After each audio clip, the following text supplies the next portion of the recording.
Joy Behar thought she could humiliate Senator John Kennedy on live TV, smirking, cutting him off, calling him a Southern joke in front of a packed studio.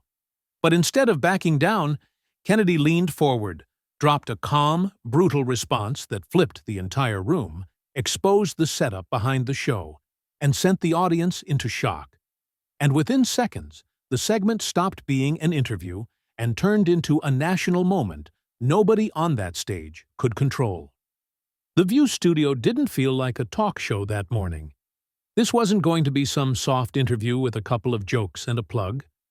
The air had that tight, dry feeling it gets right before someone says something they can't take back. Joy's voice came in smooth, almost sweet. She didn't introduce Kennedy like a guest. She introduced him like a headline.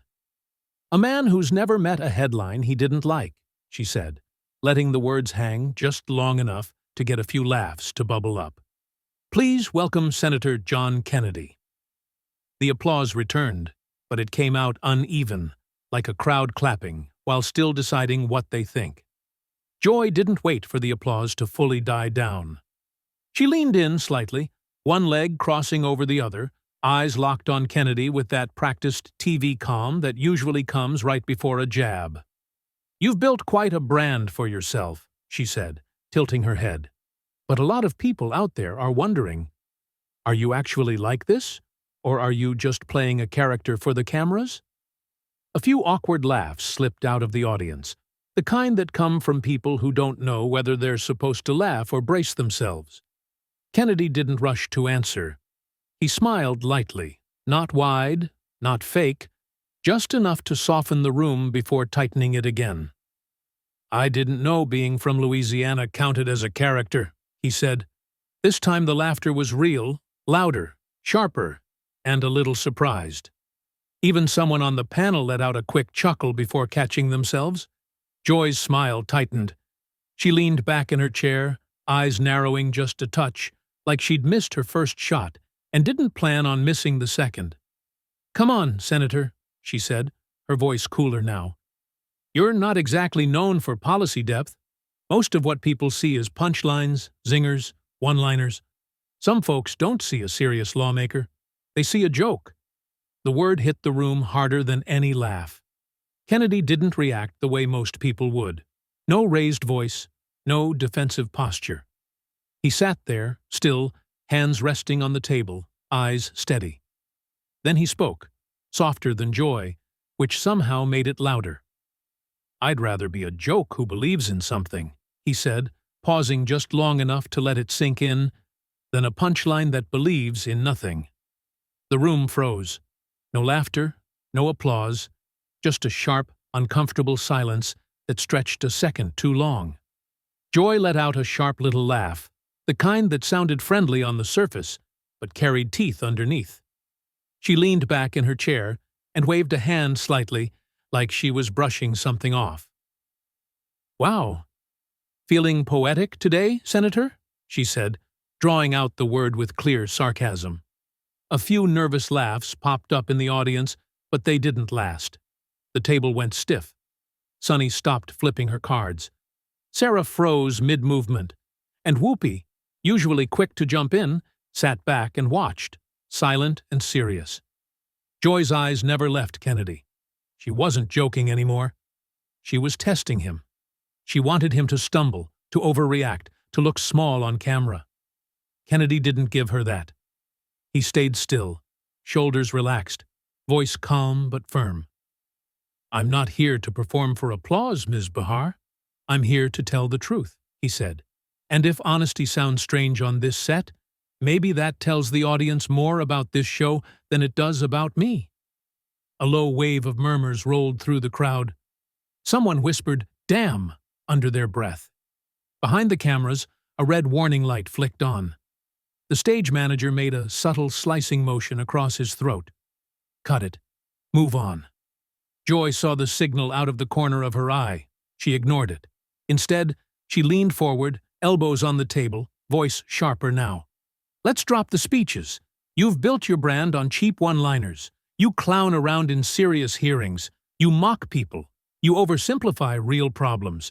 You really want America to believe that cracking jokes in the Senate is leadership? Kennedy's jaw tightened for a second, then relaxed. He leaned in, too, closing the distance. What I mock, he said evenly, is fake outrage and empty promises. What I joke about is the nonsense people in power hide behind big words. And if that makes you uncomfortable, good. It's supposed to. The audience sucked in a collective breath. Joy's smile disappeared. So, now you're the brave truth-teller? She shot back. The folksy hero standing up to the evil TV hosts? Kennedy shook his head slowly. No, he said. I'm the guy who shows up without a script, and that's exactly why this makes you nervous. Joy scoffed. Oh, please. Sarcasm isn't courage. It's a gimmick. Kennedy didn't flinch. Sarcasm is a mirror, he said, voice steady but cutting. And the problem isn't the mirror. The problem is some people don't like what they see in it. The reaction hit instantly. Half the studio burst into applause. The other half sat frozen, wide-eyed. Someone in the back row shouted, "Say it again!" Joy opened her mouth to fire back, but Kennedy kept going, not louder, just sharper. You can call me a joke all you want, he added. But the real joke is pretending outrage on TV is the same thing as doing something real for the people watching at home. The red light blinked again. Producers waved harder now, urging Joy to move on. She didn't. Her face hardened. So you're saying this table is fake? She snapped. Kennedy met her stare without blinking. I'm saying some people here care more about viral clips than honest answers, he replied. And today, you proved it. The room blew up the second Kennedy finished his mirror line. Applause crashed from one side of the studio, loud and raw, while the other side went dead silent, faces stiff, hands frozen mid-clap. It wasn't polite talk show noise anymore. It was chaos trying to pretend it was controlled. Someone in the front row shouted, "That's right," before catching themselves. Joy's eyes darted across the crowd, realizing the energy had shifted away from her and toward the man sitting next to her. Kennedy didn't celebrate it. He just sat there, steady, watching the reaction settle like dust after an explosion. And that calm made it worse, because it made the moment feel real. Behind the cameras, panic kicked in. A producer leaned forward and whispered fast, "If he dodges the next hit, roll the voting record graphic." Another voice cut in, sharper. "We've got the card loaded. Full screen if needed." The stage manager raised his hand and gave the break signal early, trying to stop the bleeding.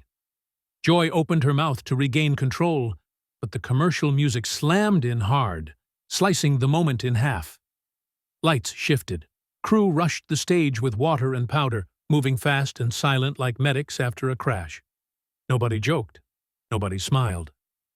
Joy drank without looking away from Kennedy. He leaned back in his chair, arms loose, breathing slow, like he wasn't cooling off, like he was waiting. Joy leaned in first, voice low but cutting. "So this is your little stunt?" she whispered. "You walk in here, play tough guy, and try to turn our show into your campaign commercial?" Kennedy didn't blink. "No," he said flatly. "Your producers begged for a viral moment. You wanted fireworks. You just didn't expect them to blow back in your face." Joy scoffed.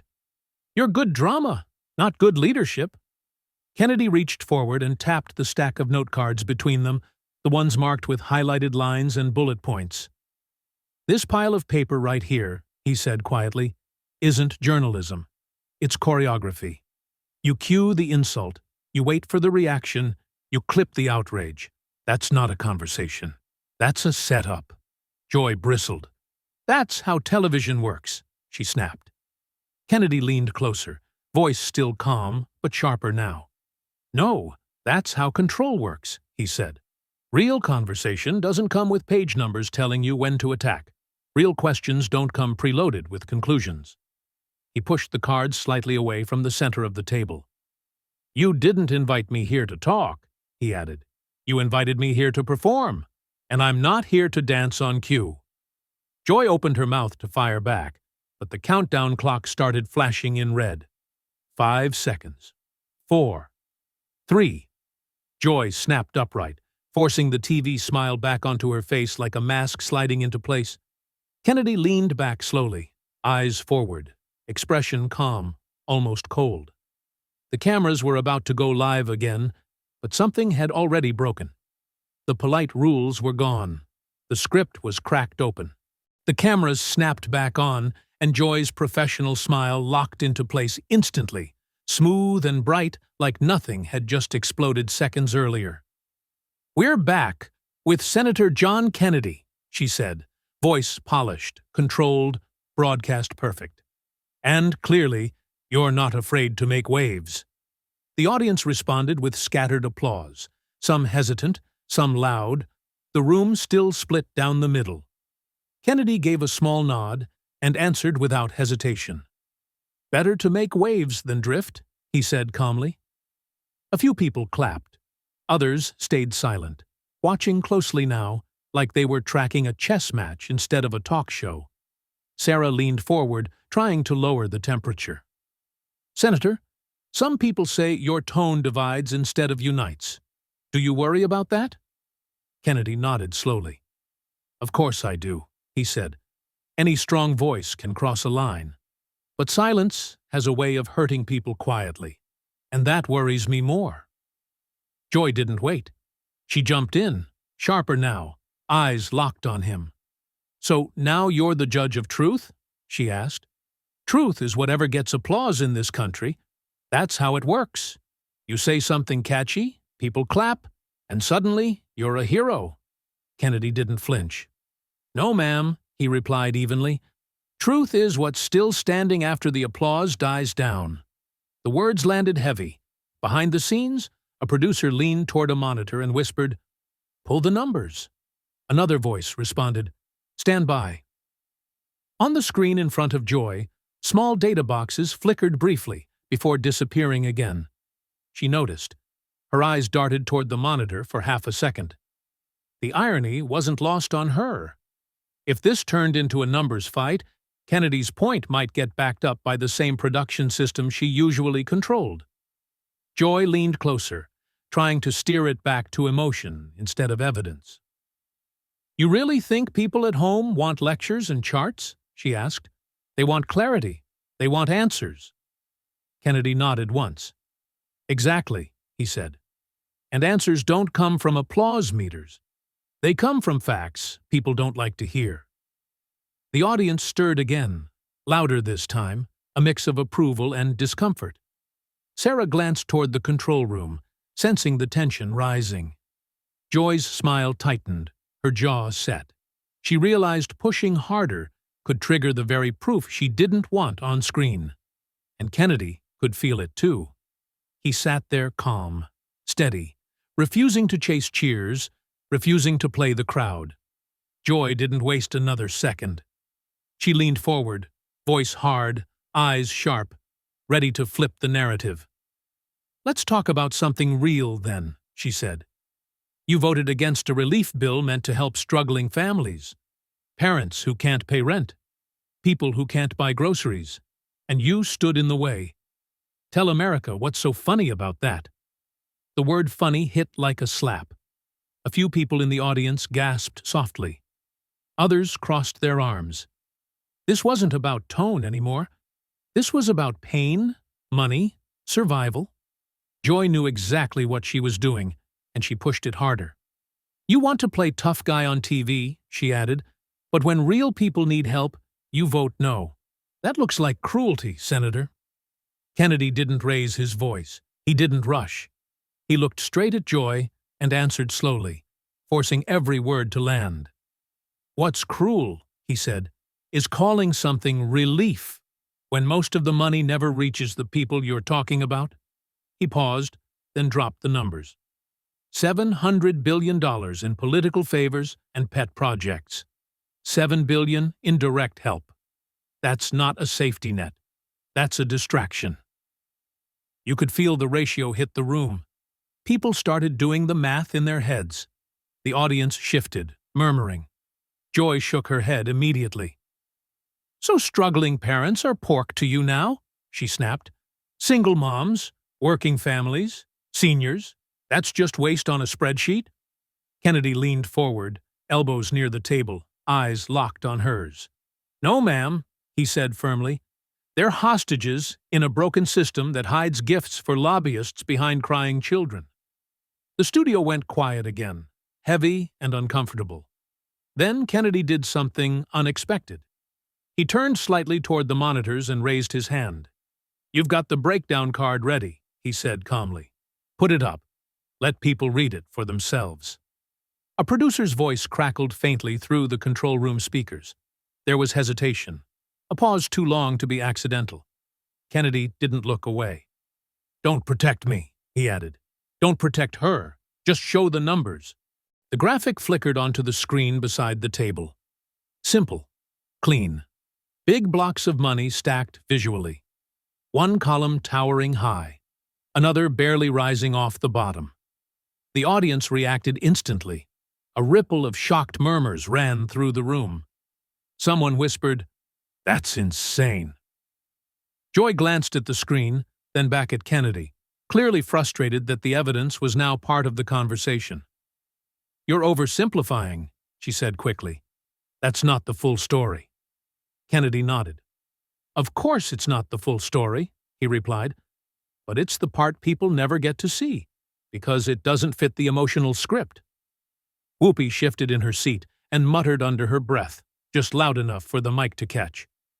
"Damn." That single word changed the energy. Heads turned. The audience leaned forward. Kennedy took advantage of the moment. "If you have to hide favors behind crying kids," he said, voice steady and sharp, "that's not relief. That's ransom." The reaction was immediate. Loud clapping from one side, stunned silence from the other. Joy opened her mouth to respond, but she didn't jump in fast enough. Joy's face tightened as the numbers still glowed on the screen beside them.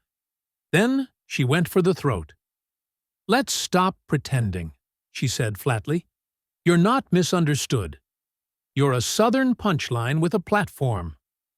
The words dropped heavy into the studio. A loud gasp cut through the audience. One of the co-hosts turned her head away.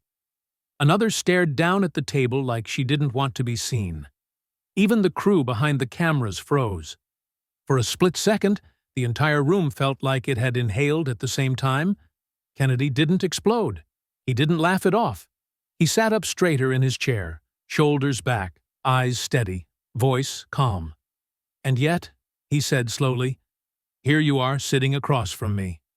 Funny how punchlines keep getting invited when the truth starts making people uncomfortable." A man in the third row blurted out, "Whoa!" before catching himself. Someone else whispered, "That was out of line," loud enough for the mic to pick it up.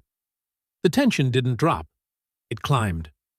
Joy crossed her arms, jaw tight, switching into that cold, surgical tone she used when she wanted to sound precise and untouchable. "You're clever," she said.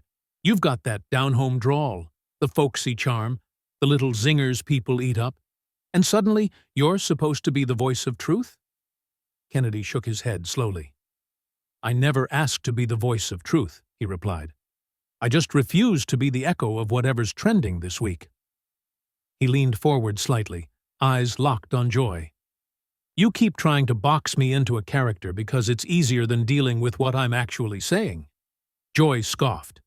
"Don't flatter yourself. You're only interesting because you're controversial." Kennedy didn't hesitate.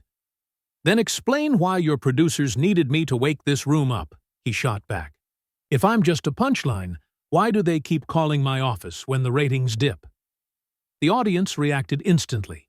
Sharp claps, a few whistles, some stunned silence. Joy opened her mouth to fire again, but Kennedy kept control of the moment without raising his voice. "You can mock my accent. You can mock where I come from," he said. "But what really bothers you is that people at home recognize real frustration when they hear it. And that scares polished TV more than any joke ever could." The studio felt like it was vibrating now. Even the monitors hummed louder in the background. Joy leaned back, lips pressed tight, trying to regain her footing. "You think you're above this table?" she asked, Kennedy answered calmly, almost quietly. No, he said. I think this table is supposed to be above cheap shots, and today you dragged it down. The room went dead silent again. No laughter, no music, no movement. Whoopi finally leaned forward, resting her arms on the table, eyes locked on Kennedy instead of Joy. You know what? She said calmly, breaking the tension. Disagree with this man all you want. Lord knows I do. But he showed up. He's sitting here. He's answering questions. And he's not hiding behind spin. The room reacted instantly. A wave of murmurs rolled through the audience. Some nodded. Some looked shocked. Joy's head snapped toward Whoopi. Wait, so now you're siding with him? She asked, her tone sharp, almost offended. Whoopi didn't flinch. I'm not siding with his politics, she replied. I'm siding with straight answers, and those are rare enough around here that I'm not going to pretend I didn't hear them. Kennedy didn't jump in right away. He let the moment sit, let the shift happen in real time. Then he spoke, voice steady but heavier now. What just happened here is exactly how this game usually works, he said. Insult first, add a laugh track, cut a viral clip, move on to the next target. That's not accountability. That's theater. He looked past Joy and toward the camera. And it's not disrespectful to me, he continued. It's disrespectful to the people sitting at home who actually want answers instead of manufactured outrage. The audience reacted again, louder this time. Someone clapped slowly at first, then others followed. The energy in the room shifted again, but now it wasn't chaotic. It was focused. Joy leaned forward, trying to regain control, voice tightening. Then explain this to me, she said. If you care so much about honesty, why is it always wrapped in sarcasm? Why not just speak plainly without the showmanship? Kennedy didn't answer right away. He paused, a long pause, the kind that makes people stop rustling, stop whispering, stop breathing for a second. Then he spoke quietly. Because where I come from, people don't listen until they laugh first, he said. And once they laugh, they finally hear you. That's not a trick. That's survival. He let the words hang in the air, heavy and slow, forcing the room to sit with them. Joy opened her mouth to respond, then hesitated. Kennedy looked back at her, not angry, not smug, just direct. I'm not allergic to disagreement, he said calmly. I'm allergic to contempt. The reaction hit hard. A deep murmur rolled through the studio. Even the crew behind the cameras stopped moving. Joy finally leaned back in her chair, the edge in her voice replaced by something flatter, more controlled. Let me ask you one last thing, she said. Do you actually think you changed anyone's mind today? The room went quiet again, not tense this time, just focused. Kennedy didn't rush. He looked out at the audience, then back at Joy. Maybe not, he said calmly, but I might have reminded a few people that my mind can still be changed. And in a country this angry, that's a start. A low murmur moved through the crowd. Not applause chasing a punchline. Something slower.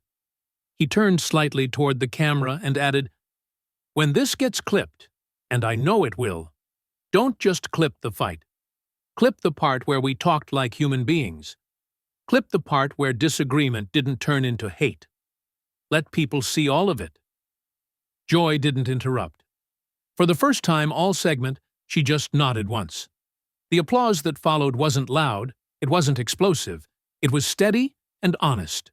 A woman in the third row wiped at her eye quickly, embarrassed to be caught on camera, but not enough to stop. Kennedy stood as the outro music started to roll low in the background. He didn't look victorious. He didn't look defeated. He looked tired, grounded, real. Instead of heading straight backstage, he turned and shook hands with the people no one ever notices on camera. The camera operator who had been holding the same angle for 20 minutes, the stage manager who'd been flashing cut signals, the intern still clutching a stack of cue cards like a shield. No executives, no spotlight, just quiet thank yous and nods. Outside the studio, The internet was already on fire. Clips were flying up in real time. Short videos, reaction stitches. One tweet started racing across screens. Joy tried to roast Kennedy. He brought the whole BBQ. It wasn't polished. It wasn't respectful. But it spread fast. Millions of views stacked up before the makeup lights even cooled down. Back in the hallway, a young woman from the audience caught Kennedy near the exit. "I don't agree with half of what you said," she admitted out of breath. "But I believed you." Kennedy smiled softly. "That's enough for me." And that was the part most people didn't expect. He didn't go nuclear by yelling. He didn't go nuclear by embarrassing anyone. He went nuclear by refusing to play the game, by staying calm when the room wanted chaos, by choosing control when the cameras wanted meltdown. In a world addicted to noise, stillness hit harder than shouting ever could. If this moment made you pause, made you think, or even made you uncomfortable in a good way, don't forget to like, subscribe, and share. Because sometimes the quietest voice in the room is the one that changes the conversation.